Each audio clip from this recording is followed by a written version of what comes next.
अब हम पढ़ेंगे मोर्टेलिटी को मेज़र कैसे किया जाता है। तो पहले हम देखेंगे मोर्टेलिटी क्या होती है। मोर्टेलिटी का मतलब होता है हाउ मैनी पीपल, कितने जो लोग हैं वो कोई भी गिवन टाइम के अंदर एक स्पेसिफिक पॉपुलेशन में से एक गिवन टाइम पीरियड के अंदर कितने लोगों की डेथ होती है, तो उसको हम क्या कहते हैं, मोर्टेलिटी। इसको हम मेज़र करते हैं 5 पैरामीटर से। क्या क्या? Crude death rate, specific death rate, survival rate, proportional mortality rate and case fatality rate. तो हम सबसे पहले देखेंगे crude death rate. Crude death rate का मतलब होता है number of death in an area in a year upon total mid year population multiplied by 1000। एक साल के अंदर कोई भी एक पर्टिकुलर एरिया में कितनी डेथ हुई हैं, ये क्या है क्रूड डेथ रेट जो है। इम्पोर्टेंट क्यों है ये? क्या बताता है? पॉपुलेशन का कंपोजिशन बताता है। एज स्पेसिफिक डेथ रेट के बारे में भी कौन बताता है? क्रूड डेथ रेट बताता है।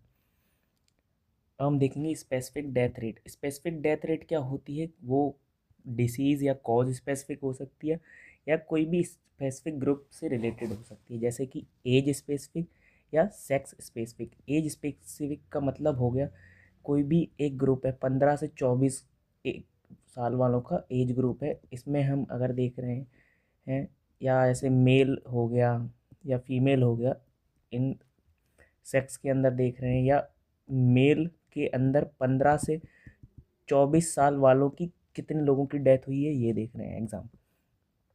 तो जो specific death rate due to tuberculosis है, जैसे ये ट्यूबरक्लोसिस क्या हो गया? डिसीज हो गई, कॉज हो गया। या specific death rate for mails. ये जो स्पेसिफिक डेथ रेट है ये अपने को क्या हेल्पफुल है? हेल्पफुल क्यों है?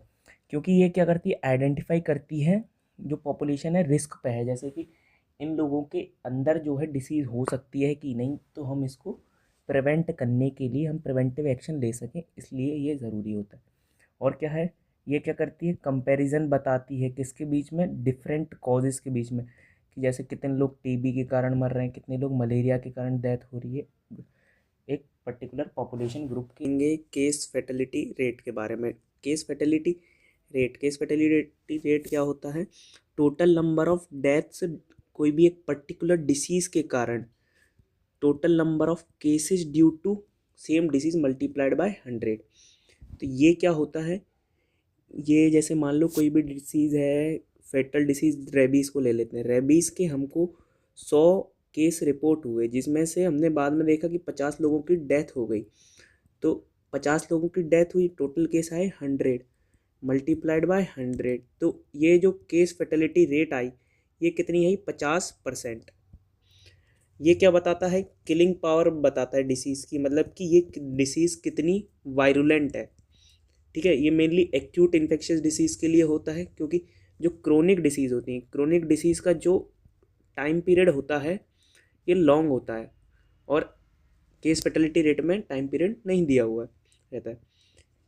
सर्वाइवल रेट क्या हुआ? एक हमने टाइम पीरियड ले लिया जैसे कि 5 साल का, तो कितने नंबर हमने पेशेंट डायग्नोज किए थे, उसमें से कितने नंबर ऑफ पेशेंट अलाइव रहे इतने टाइम पीरियड के बाद मल्टीप्लाइड बाय 100। ये क्या बताता है? कोई भी डिसीज़ का क्या बताता है? प्रोग्नोसिस बताता है। सर्वाइवल रेट का एक फॉर्मूला होता है 1 minus case fertility rate. Proportional mortality rate क्या होता है? नंबर ऑफ डेथ्स कोई भी एक स्पेसिफिक डिसीज़ के कारण in a year upon total number of all causes in that year multiplied by 100। जैसे मान लो हम टीबी की बात करते हैं, टीबी के कारण जो है 10 लोगों की डेथ हुई एक साल में, और हमको केस जो रिपोर्ट हुए टोटल सारे कॉजेज के कारण वो 100 हुए, तो 10/100 मल्टीप्लाइड बाय 100। तो हमें पता चल गया 10% लोग तो एक साल में टीबी के कारण ही डेथ हो रही है। तो ये क्या बताता है? ये बताता है बर्डन ऑफ डिसीज़ के बारे में, कि इस डिसीज़ का कितना बर्डन है कम्युनिटी के अंदर।